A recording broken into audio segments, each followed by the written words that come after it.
Sa isang inaabangang press conference, tinanong ng mga reporter si Aaron tungkol sa nalalapit niyang laban kay Yu, na inaabangan ng mga tagahanga ng boxing sa buong mundo. Matatag na sinabi ni Aaron na ayaw na niyang mapagamit at wala na siyang pagnanasa sa sport ng boxing. Kahit na nagpupumilit ang mga reporter na magtanong at nagtataka sa biglaang desisyon, mariing sinabi ni Aaron na nasabi na niya ang lahat ng gusto niyang sabihin at wala nang dapat pag-usapan pa. Habang nakikita natin si Ki, nakangiti siya at iniisip ang sinabi ni Aaron, sa isip ni Ki na hindi ito basta makakaalis ng ganun na lang, at lahat ng tao ay may kahinaan, sinasabing babalik rin ito kaagad. Pagkatapos, babalik sa nakaraan kala Bob at Ki. Sinabi ni Bob na hindi na siya makakatrabaho kay Ki at magre-resign na siya sa pagboboxing para maging komentator dahil wala na itong saysay para sa kanya. Samantala, ipinapakita ang isang boksingerong nagngangalang Jason na gustong ituloy ang pag-atake sa kalaban niya kahit sinabi na ng referee na tama na. Sumisigaw ang mga tao na itigil ang laban, pero si Ki ay nanonood lang mula sa sulok, matamang pinapanood si Jason. Lipat ang eksena habang sa kanyang opisina, nagbabasa si Ki ng diaryo na may headline na si Jason Freddy ay pinalaya na dahil sa piyansa, pero permanenteng pinatalsik na ito sa mundo ng boxing. Habang nagkukwento si Ki, sinabi niyang matapos mag-quit ang mga boksingerong tinrain niya, naglakbay siya sa buong mundo para hanapin ang kanyang panglimang boksingero. At isang coach mula sa ibang gym ang nagpakilala ng bagong talent kay Ki. At habang pinapanood ito, iniisip ni Ki na may talento siya, pero hanggang doon lang ba? Dahil hinahanap daw ni Ki ang higit pa sa talento.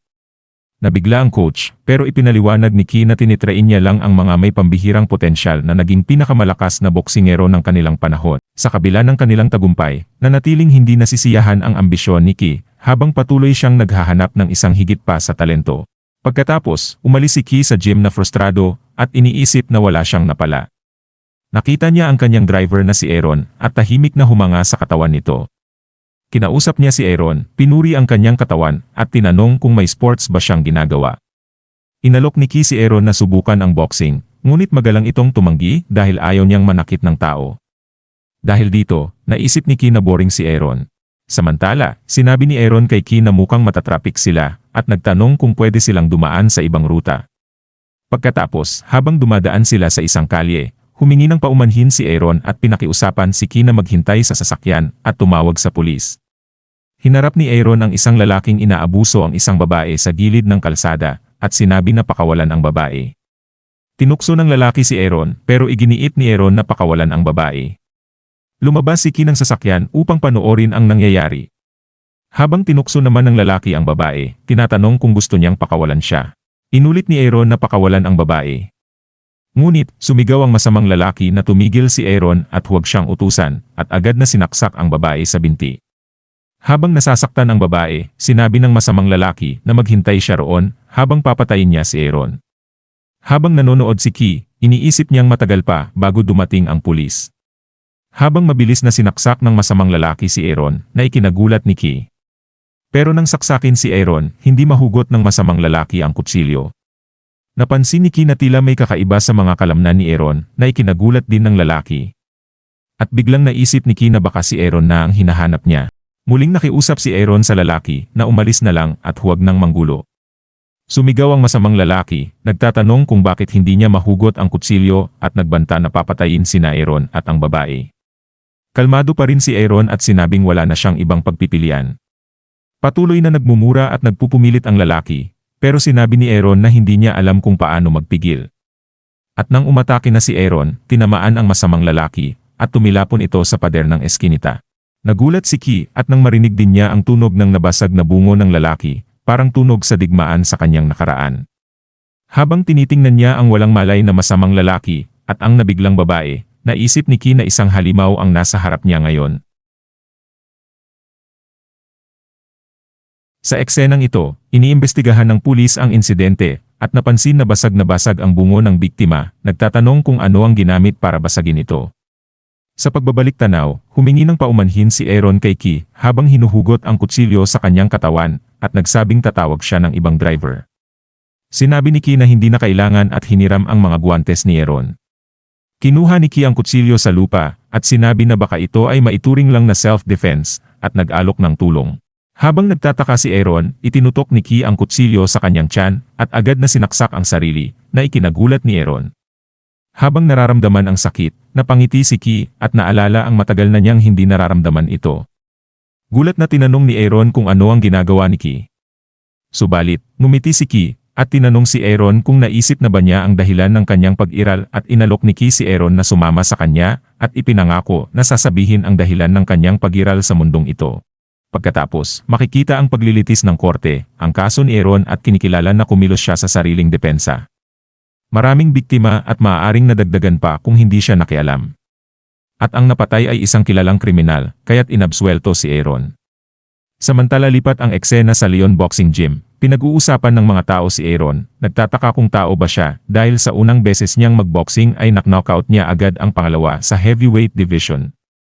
Iniisip ni Ki na hindi pa iyon ang buong lakas ni Aaron at gusto niyang makita kung gaano talaga siya kalakas, at biglang may lumipad na bote sa harap ni Ki. At nang tumingin siya, nakita niya si Jason na nakangiti at nagsabing narinig niyang may bagong laruan si Ki. Sumigaw si Jason na parang tapos na si Ki sa mga tulad niya. Habang tahimik lang si Ki, iniisip niyang tamang-tama ang pagdating ni Jason. Sinabi ni Ki kay Jason na ang isang armas na hindi makontrol ay walang silbi, kaya't wala na siyang dahilan para sanayin si Jason. Sumigaw si Jason, nagtatanong kung paano nagawa ito ni Ki sa kanya, na parang isang ama sa kanya, at ang tanging taong nakakaintindi sa kanya. Ngumiti si Ki at itinuro si Aaron, sinabing kung matatalo ni Jason si Aaron, tatanggapin niya ulit si Jason. Sandaling natahimik si Jason bago ngumiti at naglakad patungo sa ring. Sinabi niyang dapat naging tapat si Ki mula sa simula pa lang. Nagulat ang mga tao sa gym at nagtanong kung ano ang nangyayari, nag-aalala kung okay lang ang bagong tao at yun ay si Aaron at kung dapat bang pigilan sila. Si Frederick Jason ay isang dating world champion na nanalo sa 4 na weight divisions mula super middleweight hanggang heavyweight. Siya ang ika-4 na estudyante ni Ki at pinakamalakas na boksingero sa kanyang panahon. Kilala siya sa kanyang takot na dala sa mga kalaban. Ang kanyang lakas, bilis, depensa, at atletikong kakayahan ay nasa rurok ng kalagayang pisikal na nagdudulot ng takot sa kanyang mga nakakaharap. Iniisip ni Ki na kung makokontrol ni Jason ang kanyang galit, siya na sana ang pinakamalakas sa mundo. At nang magsisimula na ang laban, sinabi ng referee na kahit sparring ito, dapat nilang tratuhin ito na parang tunay na laban. Ngumiti si Jason at agad na sumuntok, direktang tinamaan sa mukha si Aaron na ikinagulat ng lahat. Habang patuloy na sinusuntok ni Jason si Aaron, kalmadong nakatayo lang si Aaron na lalong ikinagulat ng mga tao sa gym. At nang tumigil na si Jason at hingal na hingal, tinanong nito si Aaron kung tao ba talaga ito.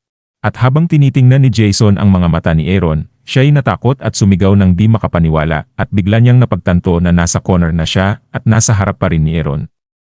At nang nagsimula ng umakma si Aaron na suntukin si Jason.